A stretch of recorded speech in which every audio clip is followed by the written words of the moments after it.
anytime, Moon, you want to get going, feel free. All right, sounds great. Hi, everybody. How's everyone doing tonight? Good. Hello. Good. I am super excited about the great weather we have now in Massachusetts and the end of the semester. These are very exciting in my world. All right, so tonight my mission is to get you comfortable with some drawing. So we're gonna kind of just start from scratch, open up some mapping modules and take a look at kind of starting to put some pieces together. So I'd love to start, if it's okay with you, with Redistricting Louisiana. So we wrote some so-called homework for you, and Anne-Marie did a terrific job, A++ Redistricting Louisiana according to the criteria that we laid out. And so I want to start with that, and we'll start with the easiest level, which is the congressional districts, where we just have to draw 6. And then we'll kind of talk about what it would take to start to feel confident drawing, at lower levels where the districts are smaller. Okay, so let me start by opening up the VRA dashboard link, because we want to take a look at some of the VRA capability, and then I'll open it up and I'll share my screen. And I will also just drop the link to the so-called homework into the chat in case you don't have it handy.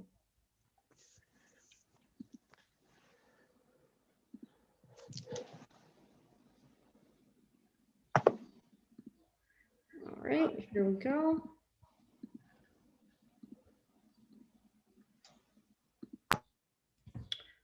First things first, try that Google Doc. And if you're able to open it, the first link in the doc will be to the dashboard, but I will also put the dashboard in here as well. So you can go straight to that, either way. All right.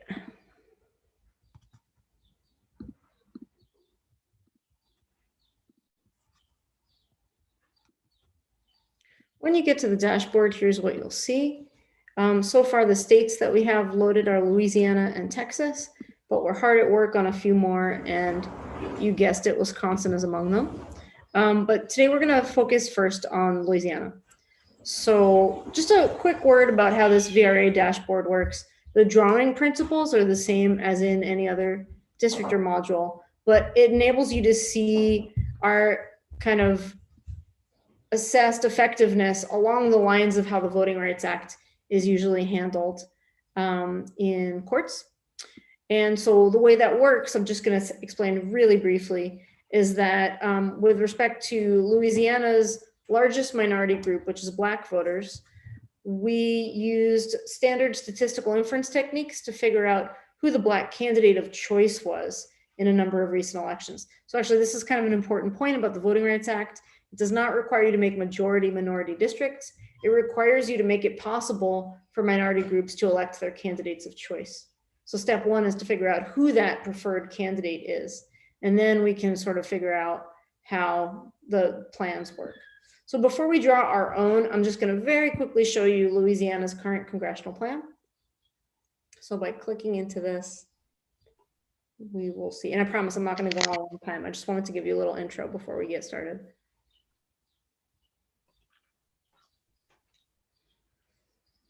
While this is loading, I'll say the little units that are going to show up in this picture are precincts. And the reason to focus on precincts for this exercise is that precincts are the ones that have an election history attached to them. This is opening very slowly. You should also try clicking through this while mine is trying to load and see if it loads a little faster for you. My screen sharing. Oh, there we go. My screen sharing has been a little pokey today.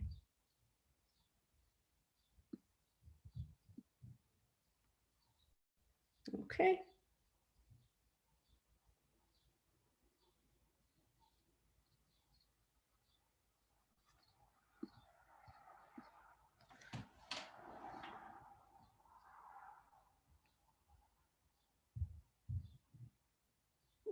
Okay, so when it decides to cooperate, you'll have the usual tabs that you always have in a Districtr module, which are the population, the data layers, the evaluation tab. And then you'll have a new tab that you probably haven't seen before called VRA that tells you something about how effective these districts are likely to be. Boy, I really am having slow loading today. Oh, here we go. Okay, so what you should notice, of course, is that with respect to traditional districting principles, you'll see that the ones we have here are very closely population balanced. So one person, one vote is being respected.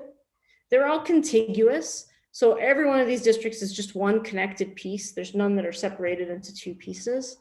But it doesn't do so great at that other traditional districting principle, which is compactness, the one that says that the shapes should be kind of reasonable. You see here this yellow colored district, which has much of New Orleans and then runs right up these kind of river parishes to scoop out part of Baton Rouge. And if you click over to the VRA tab, you'll see what's happening there. It's that District 2, that yellow district, is extremely effective for Black voters in terms of electing candidates of choice, while all the others are rather ineffective for Black voters. And if we look down at the district details, just briefly, we can see why. So this is showing us in District 1, how did the candidate of choice fare in primary elections, in general elections, and you can see the candidate of choice is never able to be both nominated and elected. And that's why this district has such a low score. And then by contrast, if we look to District 2, which is the one that was ranked highly effective, well, now you can see why. The candidate of choice prevails is the first place vote getter in every single primary election, and then wins every general election. So this is an enormously effective district for electing Black candidates of choice. So first, do you guys have any questions for me about that basic idea? Right, and so our exercise is going to be, sorry? I have a question. Yeah. Can you hear me okay? Mm-hmm. Okay, sorry. And so can you clarify a little bit, candidate of choice? So, and it looks like it's Black candidate of choice is the particular way it is identified here. Mm-hmm. And so when it comes to VRA stuff, wait, are we saying Black voters themselves, their candidate of choice, and not necessarily a candidate who is Black? Exactly the distinction I'm trying to make. Okay, good. That's what. A common misunderstanding about the VRA is that it's about electing, if you're focused on Black voters, it's about electing Black candidates or having a Black majority district. The VRA is not about that. It's about the opportunity to elect candidates of choice. That's the language in the VRA. So we tried to build this dashboard to get you really comfortable with the distinction between like effectiveness and demographics, because we think that'll be really helpful ultimately as you think about Wisconsin. Okay, so let's try to draw. So if I go back to the module, I can click into 6 congressional districts, and maybe you guys could all follow along with me and we could try doing this together. I'm gonna quit my screen share and restart my browser in a minute because it's so pokey. I hope it's loading a little faster for all of you. And so now you see a blank canvas of Louisiana, and you can go right over to the paintbrush on top and just start to draw. I'm gonna start to draw here in the Northeast. And as I draw, you can see this is a kind of rural part of the state, because even though I'm picking up lots of area, as I draw, I'm not picking up that much population. So here's the population bar, and it has to get all the way up to this line, right? So something that I can do is I can paint by county. And that's a nice thing to do if you want to pay attention to county integrity. You can now, with a single click, take a whole county at a time. And so I can just keep on collecting counties until I get up close to the line. And then also at some point I can switch over to the next color and just start painting in that color as well. And what I'd love for you to do is just give it a try and don't be shy. Just start getting up close to that population threshold. When you get close, you're going to have to start breaking counties into pieces. And just first thing I'd love you to do is just try getting all 6 districts in there. And don't think about any of the criteria yet, except making them population balanced and contiguous. And then we'll start layering in the other criteria and talk about taking those into account. Does that sound okay, everybody? All right. I will stop my screen share. I do have one quick question Yeah. related to that VRA dashboard. That was for Black candidates of choice. Does the Voting Rights Act applies to other populations of color, correct? And so, It certainly does. And ever since the 1980s, it also applies to language minorities, right? So groups that have a shared language that besides English are also covered by the VRA. So, so in Wisconsin, you're probably going to want to look at it. And later, when you play around with this dashboard, if you go to Texas, you can see Texas has large Black and Latino minorities, and so both groups are represented in the dashboard. will both groups be, so is that's for Texas, but in Wisconsin, does the dashboard represent both, like multiple groups? Yeah, we're working on it. It's when groups are less than 10% of the state, you have to kind of calibrate it carefully. So that's in development. Okay. But in Wisconsin, we're taking a look at Black voters, Latino voters, Native voters, and various kinds of other minority groups that might be large enough to merit VRA consideration. All right, thanks. Let me just also briefly mention, Ben, there is some history of having coalitions of groups kind of coalesce and have Voting Rights Act claims. And the case law around that is a little more uncertain and a little more complicated. So usually you look at minority groups one at a time. Gotcha. That's interesting to think about. Okay. So there have been cases though where minority groups have tried to okay. Absolutely. There's one just up the road from Boston in Lowell, Massachusetts, where Asian and Latino voters united to make a coalition claim against the city. Okay. Thanks.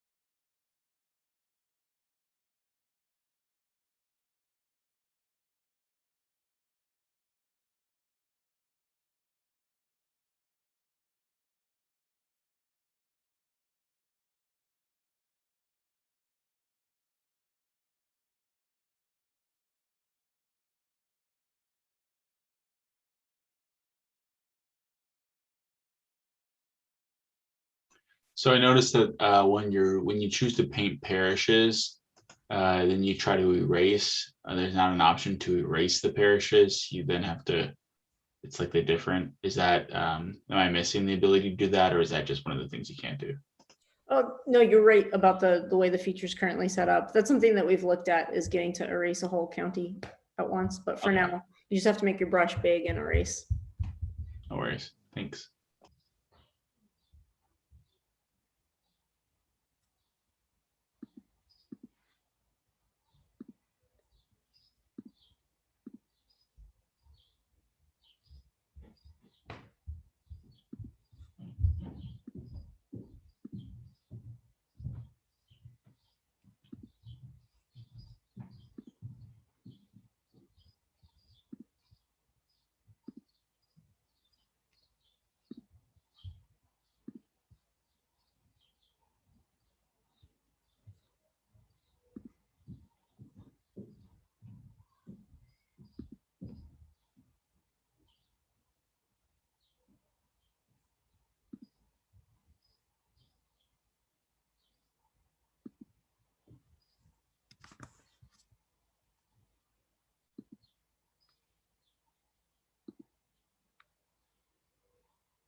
Moon, Mm-hmm.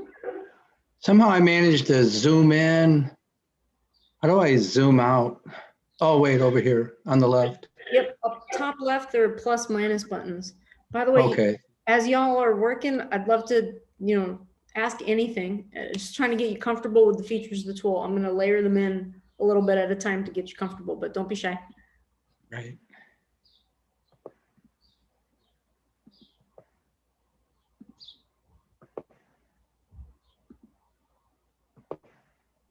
Yeah, I found you have to use that lock already drawn districts on and off sometimes. Click that. Yeah, that one's pretty helpful. Lock already drawn districts, which is right under paint counties, is a way to avoid like undoing your work. If you've got something just the way you want it, it's a nice thing to turn on so you don't paint over your work. Oh, yeah, that would be helpful. Yeah, and yeah, I have to keep remembering to go back and click on that little brush. Sometimes I get out of there when I'm expanding the screen or something like that.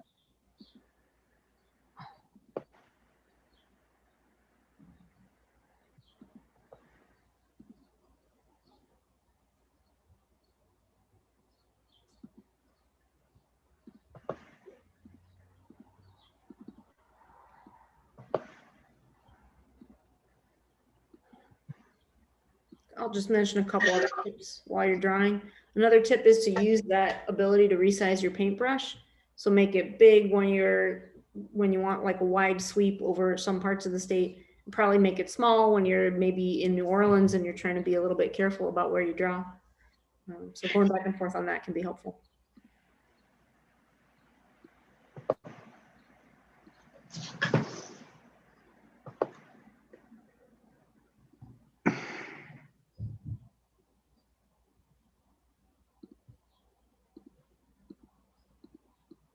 Parishes and counties, are they the same thing?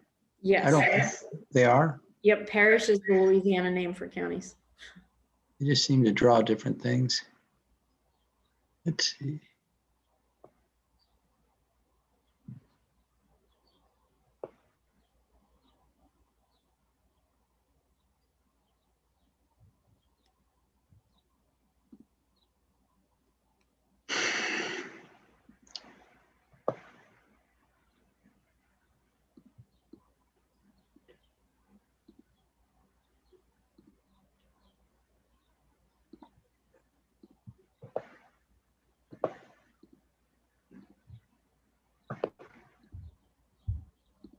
Is this a competition to see who can have the most ideal population here? Because doing pretty good.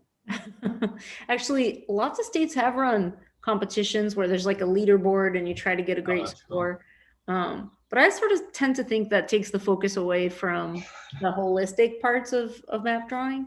But it is very tempting once you have something measurable to try to make it perfect, right? Yeah, no, I think that's probably just the competitive spirit in me. Looking for something to compete in. Yeah, I found one of the things on this too is sometimes I really have to go back and re-blow up a region because I'll have missed coloring in a little section. And then when you go and do that. As you start to get towards being finished, I can show you how to like polish it up, make it really kind of make sure you get all the units assigned. Oh, good, because yeah, I'm looking closely now and see that I missed some.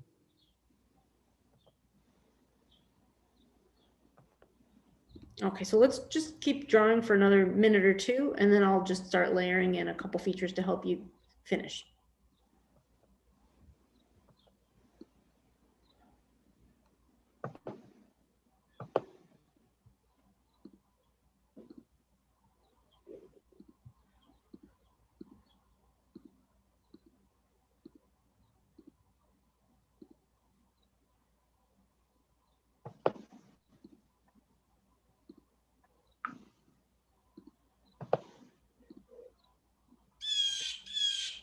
Sheepers.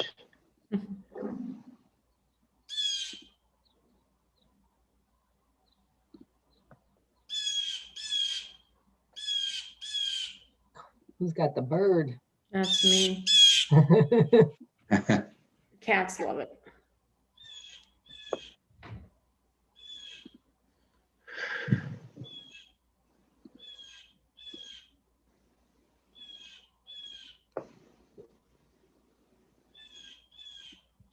Okay, so you by no means need to be done, but now that you've got a little ways into making your map, let me just show you some features that might help you finish it. So I'll share my screen again. Okay, so I just drew this while we were chatting. And you know, it's not great, it's not perfect. I'm sure Ben's got me beat on population deviation, but I have 1% deviation from ideal so far. But on the other hand, right above that, you can see there's 4,323 people that I missed. So how do I find them? I can turn on this feature called highlight unassigned units, and then they'll show up in red little parts that I missed on the first pass. So then I can zoom in and try to grab those parts that I missed.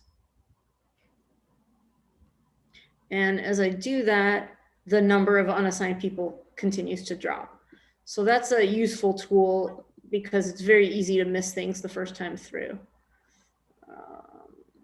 Screen, and draw here. And now I have no people that I missed, and so voila, you know, I'm happy. Okay, so this is, you know, by no means a kind of very well thought through map because I just roughed it out. But let's just look at some of its features and start to think about how it fits together with our goals. So one thing is I did take county boundaries or parish boundaries pretty seriously while I made it. So I can turn those on and I can see that's not bad. In a lot of places, the map exactly follows those county boundaries, although of course I had to deviate from them in some places. The other thing you can see is that the map is much, much more compact than the actual enacted plan is right now in Louisiana. And you can ask, by making it more compact, did I sacrifice the effectiveness of the districts for Black voters? So head on over to the VRA tab and you'll see that I did not. The one that now is mostly New Orleans is over 90% likely to elect. And I can tell you a little bit more about how we make that score. But now I have a second compact district, this one up here around Baton Rouge, that's nearly 20%. I mean, you know, that's not a number that's through the roof, but that indicates the possibility of influence in a second district. What number are you looking for that?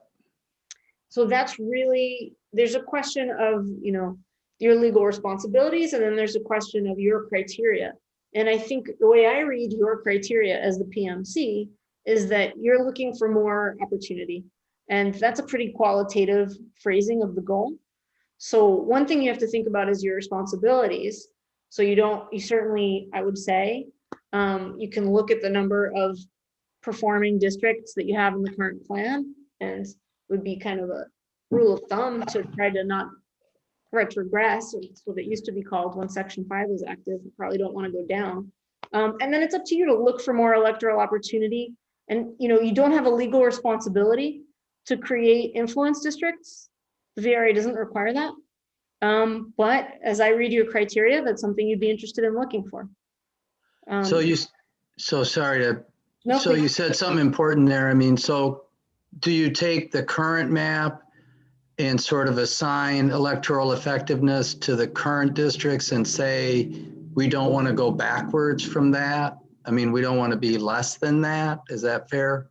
Yeah, I think if you want to sort of protect yourself as well as possible from kind of exposure to liability, you wouldn't want to go down in your number of effective districts. And then it's an open question, and one that, you know, you have to balance against all your other criteria, whether you want to try to look to go up, right? And so this second district here, that's 18%, on the homework, we said, see if you can get it up to 20% or higher. Looking for that would be something that, again, is not a legal responsibility, but that your criteria do seem to indicate an interest in. So that's a soft criterion, if you will. But in Wisconsin, it's sort of quantitated differently. I mean, I don't know the exact number, but it's like in the assembly, there has to be 2 districts that can be Black, or, you know, it's more quantitated that way, where there's a certain number that you're trying to reach for. Is that wrong to say that? I mean, that's what I thought. Or is it 6? There's like 6 districts or something. So here I feel is important for me to emphasize that I'm not an attorney. I'm a humble mathematician. I do collaborate with folks who've been longtime voting rights attorneys. I have a new paper out with a longtime voting rights attorney where we look at this. And you know, I would say there's no bright line in the law for what constitutes an effective district, but this is what we've built you here is exactly the kind of evidence that's considered by courts. This is why we built it this way. Courts look at, for that new district that you drew, does its history indicate opportunity? And that's exactly what's quantified here and kind of built into these scores of likelihood of effectiveness. So that's how you should interpret this. And I can't emphasize strongly enough that it's a muddy terrain without bright lines. But I think that districts that are substantially more likely than not to perform would be considered effective in most instances. That's my interpretation. But Tony, Just you're one more asking. question.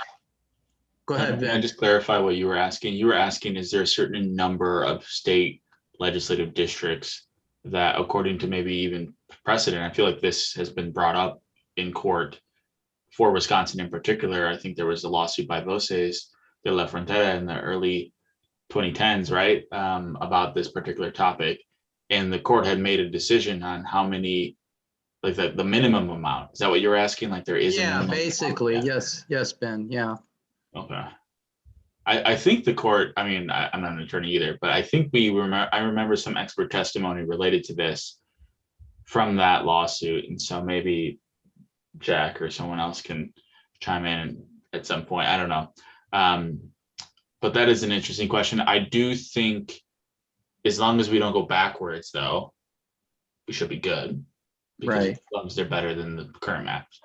Yeah, I think that's my reading is that, populations change and minority populations move and sometimes are displaced or sometimes grow in particular places. So the terrain of opportunity can shift from the last time, but usually you'd be looking to make sure you're providing at least as much opportunity as there was in the last cycle. And where there are chances to pick up more, as I read your criteria, you would consider that to be a positive. Okay, so let's turn to something else, Thorny, which is partisan fairness. So if you think back, your criteria call for looking at recent elections, and here are a whole host of recent elections. And let's look at some general elections. This is a primary, let's look at a general. And your criteria call for you to pay attention to whether the seats outcome is in line with the votes outcome.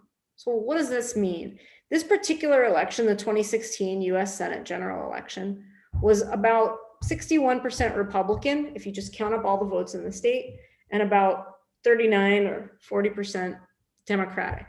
There are 6 seats. And so that's maybe roughly 2/3 of the votes went to Republicans. And so you might expect 4 out of 6 seats. That would be the most proportional outcome. Am I making sense? I know these partisan metrics are kind of mind-bending. Okay, and so what happens in this particular districting plan that I drew? 1, 2, 3, 4, 5 seats. So that's not the most proportional thing. The most proportional would be if I'd been able to draw a second Democratic seat. And now you start to see the incredible balancing act that's going to take place as you try to draw. And there's lots of kind of examples that we'll give you to look at, lots of scaffolding that you'll have. But these are, I'm pointing out ways to kind of assess maps that you draw against the criteria that you've named. Okay, let's take a look at another election. So this is actually just to visualize this. What I'll do quickly is I'll turn off the districts and the parish boundaries, and I'll turn on the elections. So let's take a quick look, for instance, at the general election for governor. So now instead of seeing my districts, I'm kind of seeing where people voted for the Democratic or the Republican candidate that year. Oops. And you get the sense that it's not the case in Louisiana the way it is in some states, that all the Democratic votes are really concentrated in the cities. There's actually some Democratic votes that are kind of spread out around the state. So turning that off and turning my districts back on, I can now go and evaluate my districts in that election. So I'll go to the 2019 governor general election and see what happened. So this time it's very close to a 50-50 election. So I'd expect for proportionality, to sort of optimize proportionality, I'd like 3 seats to be Democratic majority and 3 seats to be Republican majority. And here, again, my map is underperforming by a seat. It's got 2 Democratic seats, 1 very Democratic, that's that New Orleans district, and 4 seats that are Republican. So even though I just drew this map blind, it has about a seat extra for Republicans relative to the proportional outcome. Does that make sense? Yep. Great. Any other criteria of yours that you want to kind of discuss how to see on the map? I have a quick question here. So Yeah. knowing that we're using like the past 5 years of election data, right? That's the language we use. Mhm. In this demonstration, you're identifying just single elections. How do we go about choosing? Obviously, there's a lot of factors that determine the electoral outcomes, right? From the individual running for office to discrimination based on, gender or whatever, race, right? There's a lot of other variables that determine the outcome aside from just partisanship alone, voter turnout, third-party candidates, stuff like that. I guess how do we know what races to use? Do we use them all and like compare them? Well, what I think is best practices is to avoid the temptation to take all those elections and blend them together into one single, vote index, which you'll sometimes see people do. The way I read your rules, you'll be looking at those elections one at a time. So you'll be doing just exactly what I did just now. You'll say, okay, well, let's look at the treasurer election. Is it proportional? All right, well, that happened in the last 5 years. Let's also look at, what's another general election in here? Let's look at the Secretary of State election. Was it proportional? And so what you're going to get out of that is maybe over the last 5 years, you have 10 elections to look at. You'll get 10 data points telling you how good of a job you're doing at being proportional, which is your stated goal.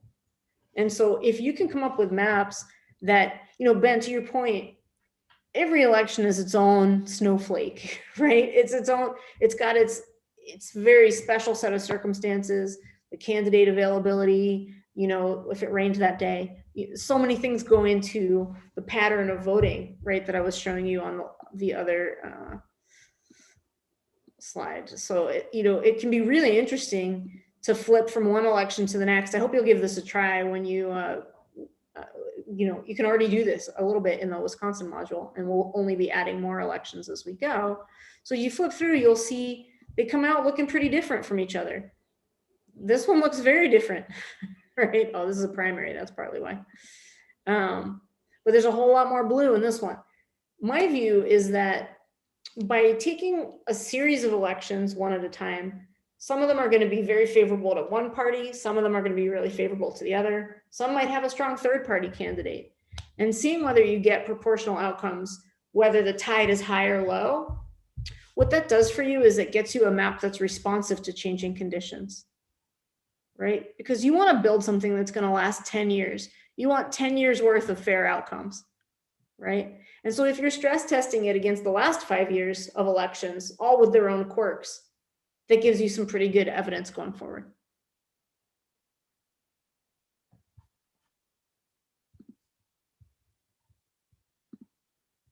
All right, any other criteria we should talk about while we have this tool open in front of us?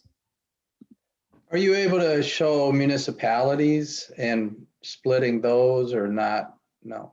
Yeah, we are. And so we have a municipalities data layer. It's not turned on here.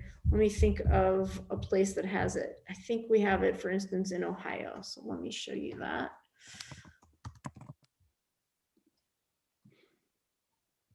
So for instance, let's take a look once this loads at Ohio. I'm gonna just grab a region and show you what it looks like. Municipalities can be a little surprising, as you'll see in a second, because their boundaries can be really wild. So here we've got the ability in the Columbus area to see what the cities and towns look like. Hopefully that'll load in a moment. And then to see what school districts look like. So these are the school districts. And those are often pretty important for people in terms of communities of interest, but their boundaries can be a little crazy. I mean, like with all kinds of districts that you might draw. So these are the boundaries of the school districts in the Columbus area. And then if you switch over, this is Columbus itself. Look at Columbus's periphery, and you'll see, if you kind of in your mind think of a city as having a really neat boundary, sometimes reality doesn't cooperate, and the legal definition of municipalities can look a whole lot wilder than you think. But so here's a picture of what municipalities look like in Ohio. They're much neater in Wisconsin. You have a big advantage because you have really strong towns and townships in terms of governance, in terms of administration. And so they fit together a little more nicely than this picture in Ohio. Just wanted to give you a sense of what that looks like.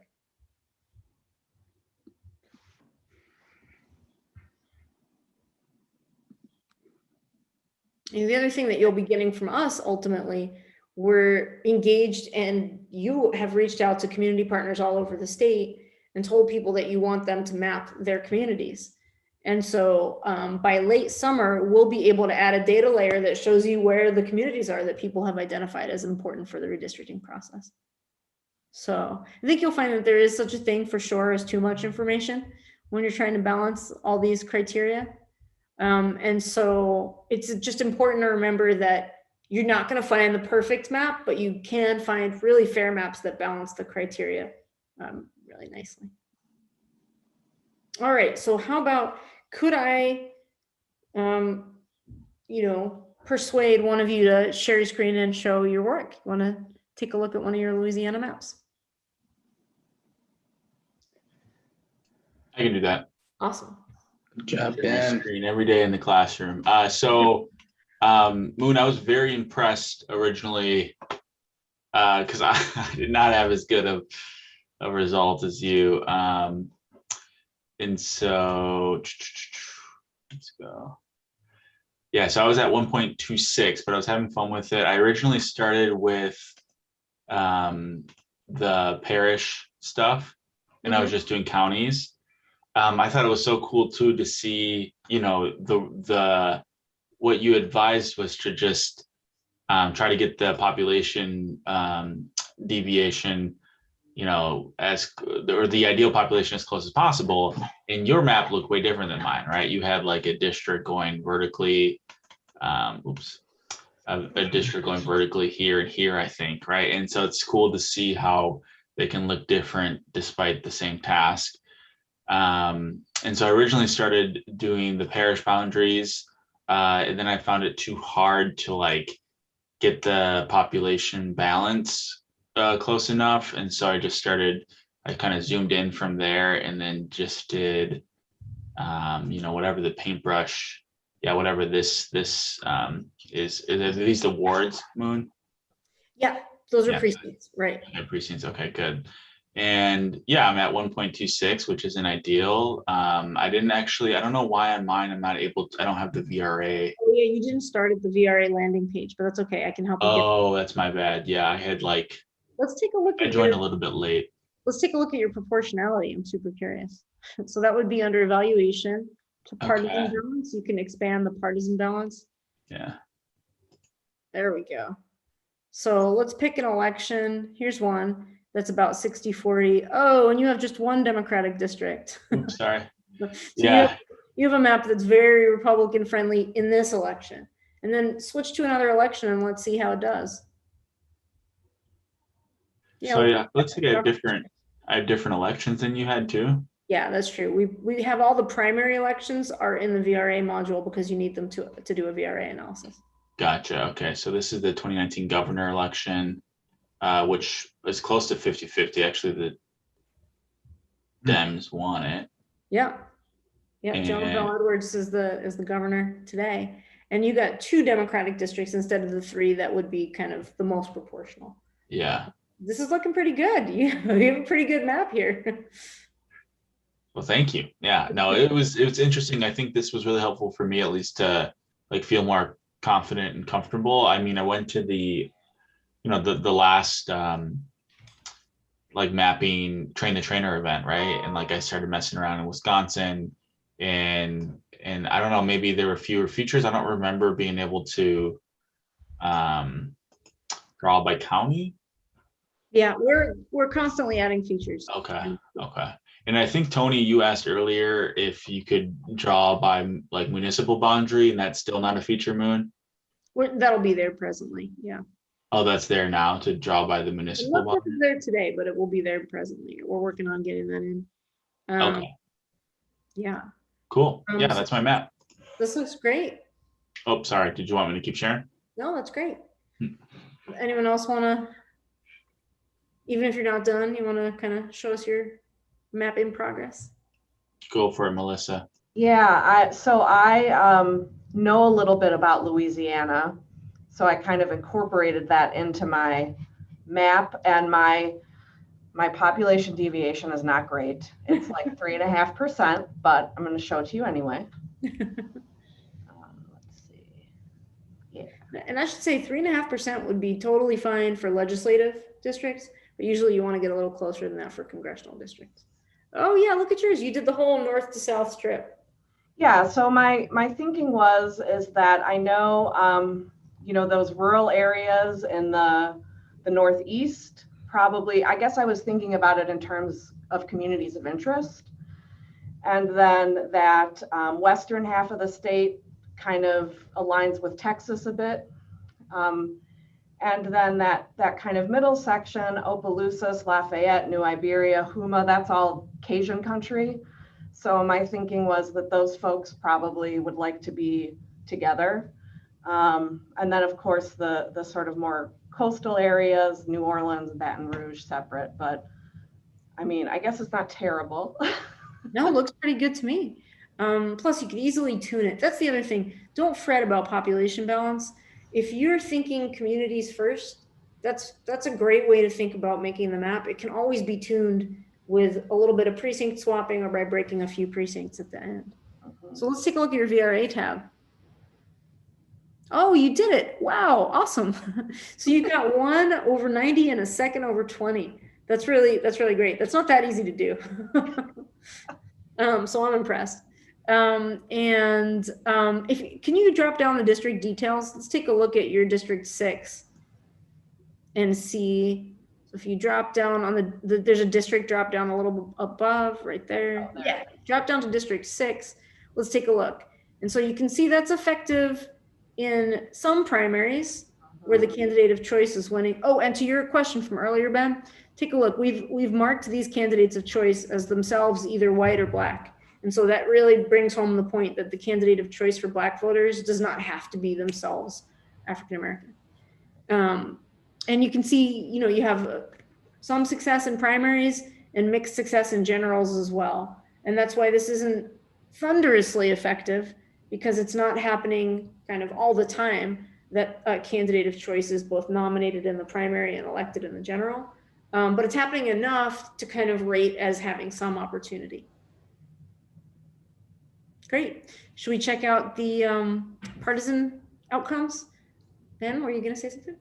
Yeah, just really quick question. I don't really need to know the mathematics behind it necessarily unless you want to go into it, but the effectiveness, the VRA effectiveness, how does it calculate does it combine sort of the primary and the general? Yeah. Because in my mind, especially for many voters of color, the primary is actually, given gerrymandering and given the partisan nature and just like where voters tend to fall, the primary is almost more important. So is it weighted the same?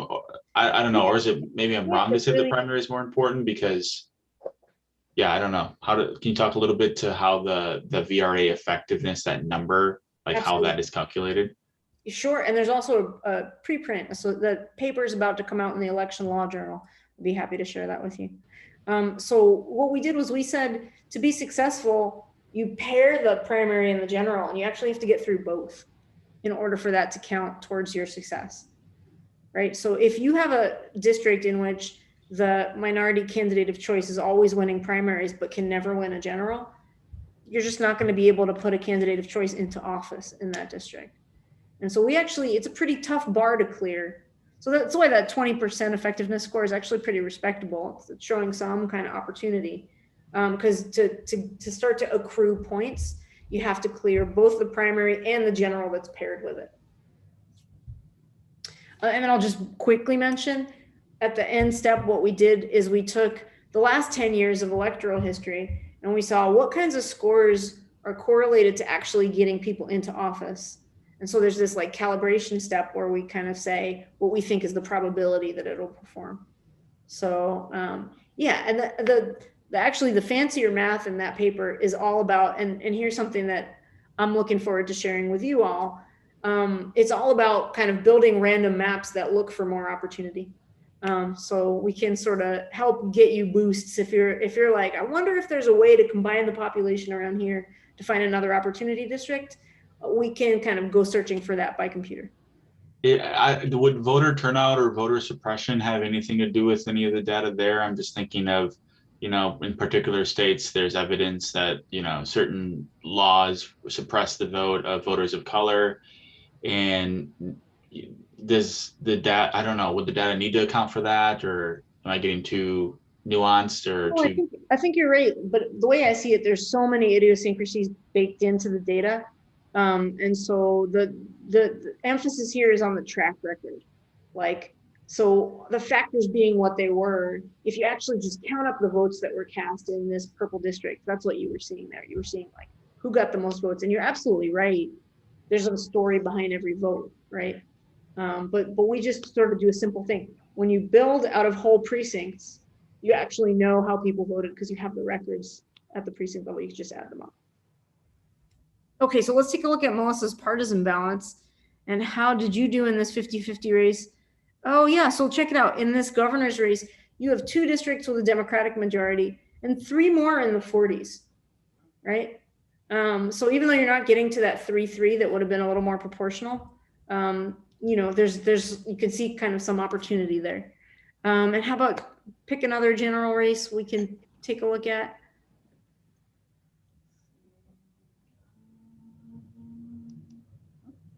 Oh, here we go. This is the Clinton-Trump race, an interesting race to be sure. So this one is 60-40 for Trump and only 1 Democratic district, but another one at 49.7, right?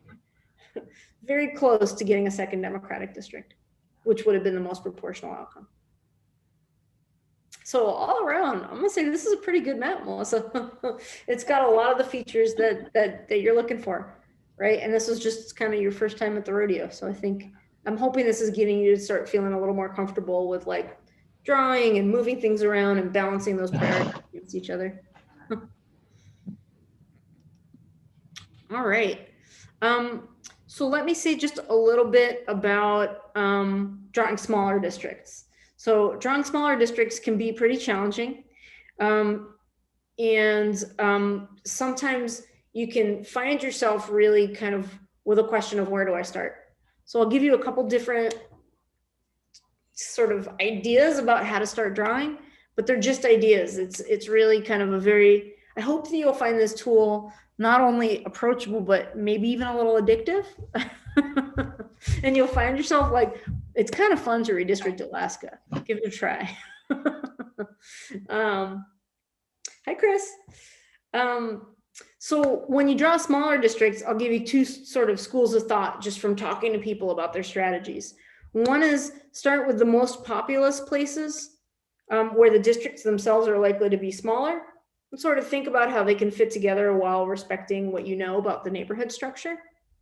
And then like radiate out to the more rural areas where the districts are bigger. That's just, right now what I'm talking about isn't necessarily a strategy for making an ideal map. It's a strategy for making a complete map. Like how do you get to a finished product that you can then tweak and move around? But another thing you can do is, by contrast, start in the areas where you can grab whole counties, right? And start to put counties together until you can get things that kind of add up to about the size of a Senate district, say, if that's what you're drawing. And then, kind of refine down with the little microscopic changes at the end. You should try both and see how they go. I will tell you one thing that you're likely to face when you draw the smaller districts is that you'll have an easy time getting the individual districts to be around the right size. And then as you get to the very end of the process, you'll find you have the wrong amount of population left over and it's very hard to finish. So give it a try. I'm telling you, it's a little bit trickier. And certainly by the time you get up to, 99 assembly districts, or in Massachusetts here, we have 160 House districts. So by the time you get up to lots and lots of districts, completing the map can be kind of challenging. I'll talk a little bit more about strategies for that. Ben. Yeah, I have to run here at 6 o'clock, so I just want to get this last question in. Sorry for taking up a lot of the time here. I believe our criteria, or maybe even the law, requires us to draw the districts within one another. I know for sure, like the state representative districts need to be within the Senate districts. Okay. I don't know if there's something similar with congressional districts. What strategies do you have for us to help us to do that? Yeah, I've done quite a bit of experiments with that. Actually, I also have a paper about that. That's called nesting. So the nesting rule in a lot of states, it says you have to nest House districts 2 to 1. And in 2 states, Wisconsin and Ohio, you have to nest 3 to 1. So you guys have 99 assembly districts and 33 Senate districts. So there's 2 different approaches, writ large, that you could imagine. One is draw the Senate districts first, get your map just the way you want it, and then split each one 3 ways. Another, of course, is to start by drawing the smallest districts, make a complete map out of the smallest districts, and then ask yourselves which ones should be merged because they have the most in common, right? In practice, you're probably going to end up doing a little bit of a mix of both strategies, right? You'll be doing some splitting and some merging. I think what you'll find is that the Senate maps are easier to just draw and complete. So as an exercise, you can grab a state with some nesting. And I think it's really good to practice on states that aren't Wisconsin, because you have so much local knowledge of Wisconsin. It's just to get your map drawing skill set kind of honed. It's nice to start somewhere else and then move closer to home. Although like Melissa, if you know a state really well, that can also be fun to think about. So because it's easier to complete a Senate map at first pass, that's not a bad thing to do, is finish your Senate map, come down and try to split them up. So I would suggest you try it both ways. And you'll probably find the Senate first route easier, but the House first route does have some merits, such as, and we talked about this months ago, if your House map does a good job of respecting municipal and county boundaries, then no matter how you put them together, the Senate map will too. So that's a nice argument for building up from the House, right? And so I think you're just going to want to try your hand at both. One more tip for you, because it can be intimidating to fill out a map with lots and lots and lots of districts, the nice thing to do is just take it in bite-sized pieces. That is, draw one Senate district first and then split it. Don't feel like you have to be a completist and get a whole map before you can start playing around and modifying things. It's absolutely not just valid, but a really good idea to try drawing single districts or a few districts at a time, just to get a feel for how big they are and kind of all the different properties that you want them to have. You said we might be going back and forth between splitting and merging. It sounds like that could get a little bit tedious, because if you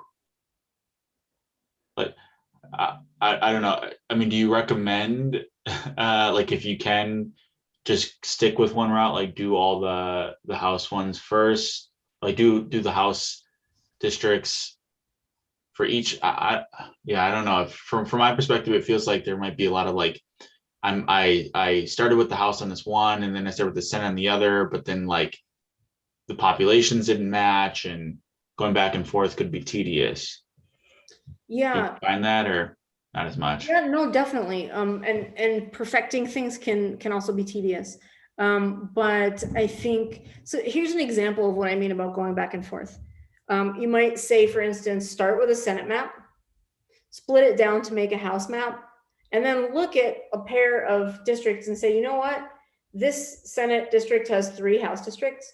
This Senate district has 3 House districts. But out of these 6, wouldn't it make more sense to group them in this different way? Right? Do you see what I'm saying?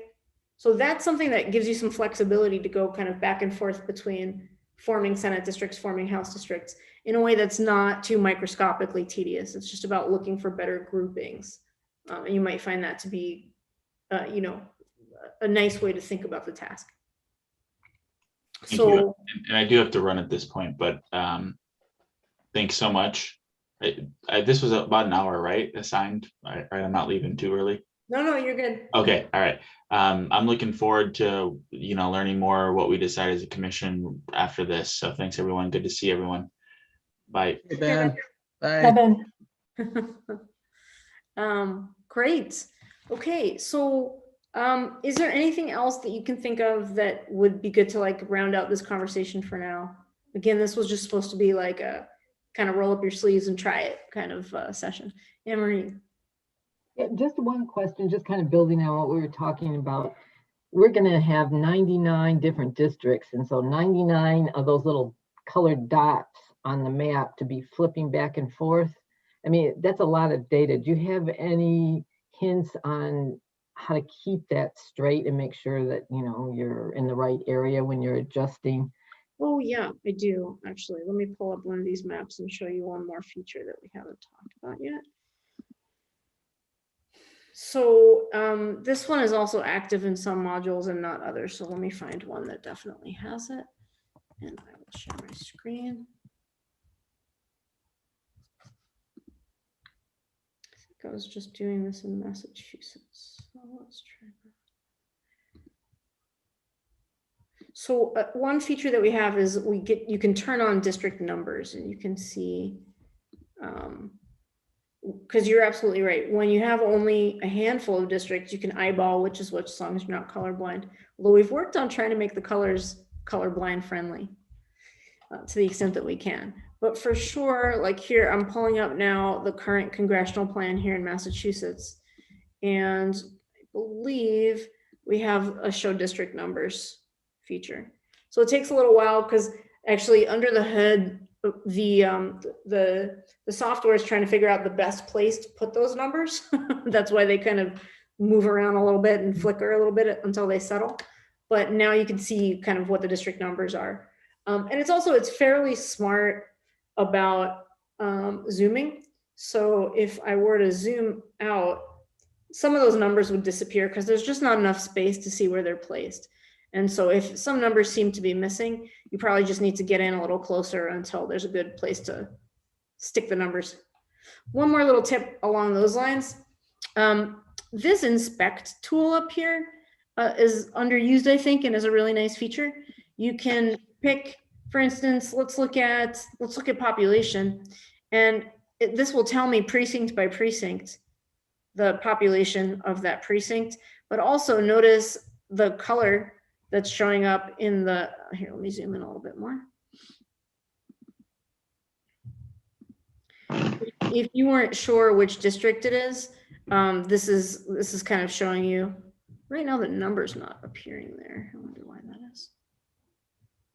Okay, yeah, but ordinarily when you mouse over these, you get not only some statistics about that precinct, but also it'll identify which district it's in for you. So this is another way to kind of find that out. If you wanted to see, for instance, actually, this is kind of interesting. This sort of brings home the point that I was making a little bit earlier in conversation with Ben about how elections can be really different from each other. Well, here's a fun fact about a lot of New England, but in particular about Massachusetts. If you take a look at elections in Massachusetts, people think of Massachusetts as a really blue state. And sure enough, it looks pretty blue. Actually, if you go back to older races, it looks quite a bit blue, but not so much for governor. We love our Republican governors here in Massachusetts. So you can see that if you were to go to evaluation and take a look, governor's races tend to be 2-to-1 in favor of Republicans in a state where presidential races tend to go almost the exact opposite way. And so to the point about like stress testing a map for its responsiveness and proportionality, if it's performing proportionally, whether it's 2-to-1 in this direction or 2-to-1 in that direction, you know it's responsive to changes in the people's will, and you're kind of following the will of the people. So that's a pretty good way to be sure that your test is that your map is fair. All right. Well, maybe that's a good place to stop tonight. So I think what I'd like to do, I don't want to overwhelm you, but what I'd like to do, just in case you get bit by the Districtr bug, is send you a couple more prompts of like interesting places to try to draw a map, some benchmarks you can try to hit as you kind of flex your muscles and start to feel more comfortable with the map drawing process. Do you guys have any questions for me? Hi, Susan. Well, I think the question was more about, going forward. We had talked at our last line drawers committee about sort of a hybrid model of us attempting to draw the congressional districts in Wisconsin, but the computer generating a number of maps, assembly maps that we could assess and learn how to assess. And, I think tonight was wonderful, but I still wonder as a commission, what's our path forward? And I think we're having a line drawer subcommittee meeting in a week or two, but, I don't think tonight answered that question for me, Well, my plan for the next subcommittee meeting that I'm attending, my plan is to show you kind of a bunch of examples of assembly maps. So you can start to look and see what they look like. And you can open one yourself in Districtr and move the lines a little bit and sort of make the changes you want to make. So that's my plan for our next line drawers meeting, for the next one I'm invited to. Don't worry, I don't think I'm on the commission. Oh, that's fine. Where I'll give you lots of examples to look at.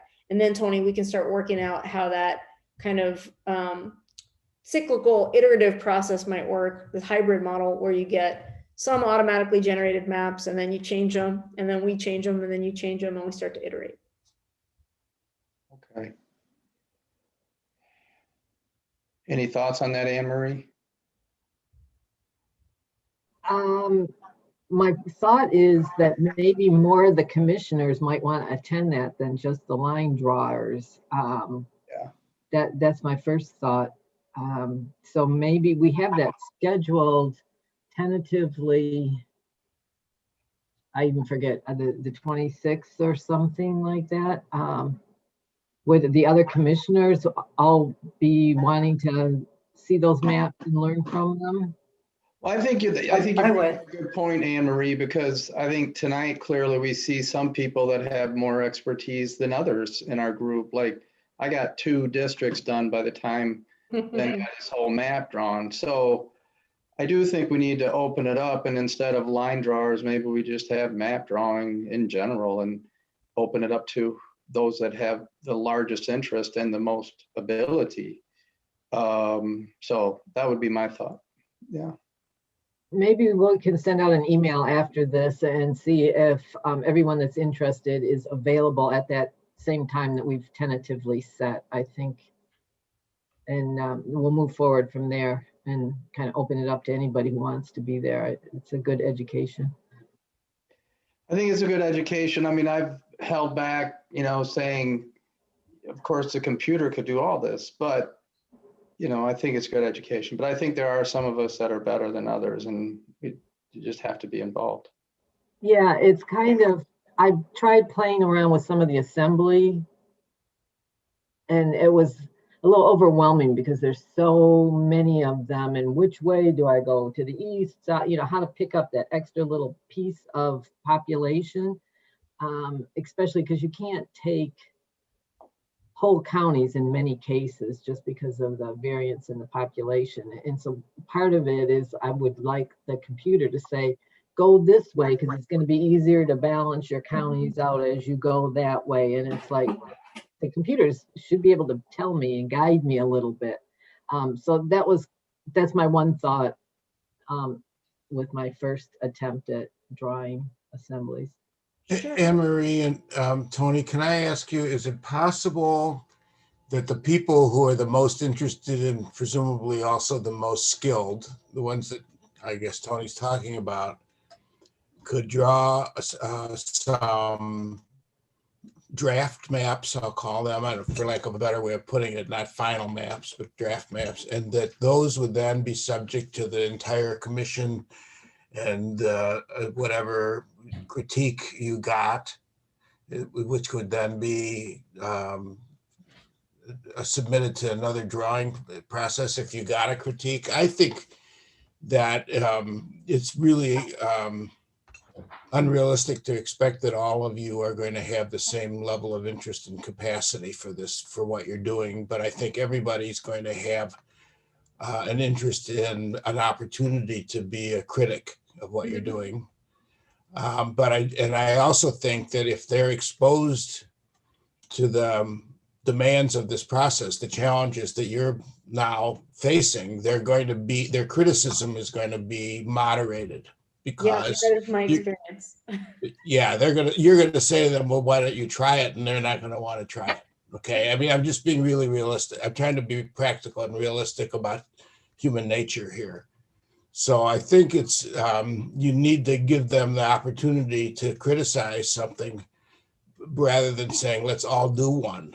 And I think people will welcome that method because they really don't want to do one themselves. But you obviously know you obviously respect the idea that everybody gets their say. That's great. On the other hand, you also understand that everybody doesn't have the same level of interest and capacity, and that's realistic. So I'm trying to sort of finesse that process-wise. That brings to mind one more thing, because I know sometimes around like the computer, there can be some mystique, like what can the computer do? But so let me just mention a few things that computers can do. One is take a partial map and complete it randomly. Another is take a map that does not have good balance and try to not change it that much, but get the balance to be a little better.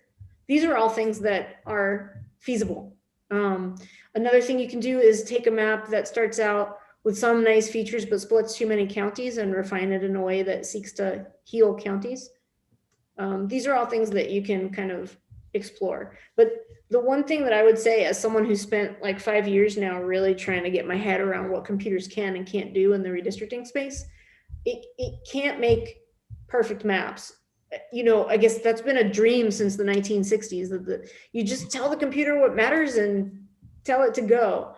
I think what you'll find, and this is why I'm looking forward to that next meeting where I show you some examples, is that you look at some of them and you go, no, that can't be right.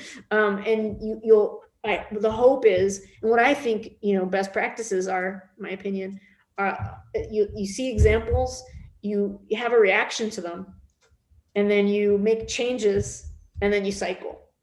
And I think, like you said, Howard, everyone's a critic, and in this case, that's good, because I think once you start to see examples, your reactions will be really informative and they'll help you forward. Don't you think some of that critique also is going to emanate from the interest in communities of interest? That is to say, some people who maybe are going to defer with regard to what the kind of thing you've been talking about are going to have some insights about communities of interest from where they come from. Absolutely. For where they live is what I mean, not metaphorically where they come from, where they literally come from. Absolutely. You'll see it right by your neighborhood and you'll say, no, it shouldn't do that. It should do this. But they might be perfectly content with the gross dimensions of it. Their tinkering with it might be more based on their sense of communities of interest, which you'll see if you can incorporate that sense or not. Yeah, sounds great. Yeah, just as a thought of process, one of the things I was thinking is, like Howard said, I don't think everybody is going to have to do 99 different districts themselves and then pick like amongst the 8, but how many we do, like when we get towards the end, that each commissioner will look at their particular area and know their neighborhoods and know their community, and they would be responsible for fine tuning and really taking a close look at the boundaries and make sure that they look decent enough. Yeah, Anne-Marie, what I'm thinking from a more naive point of view, my own naive point of view, is that they're going to have a sense that things could be improved just the way you are suggesting. And then they're going to have to face the fact that if they try to make those improvements, something else is going to be distorted. Yeah, something's So that's what I'm looking forward to. That's the point where you're going to have to bargain with each other. I'm gonna say goodnight to y'all. It's been Thanks, great Moon. kind of doing a little homework together, and I look forward to the next meeting. Thank you. Okay, this is great. We'll get an email sent out to everybody for that next meeting. Yeah, I mean, I don't want to assign homework to anybody, Anne Marie, but you know, those that seem skilled at this, we may have to lean on them a bit, you know, I guess, is what I'm thinking. Right. Agree. I don't see how else you can do it, honestly. Yeah. Takes skill, time, and interest. Yeah. Mm-hmm. Okay.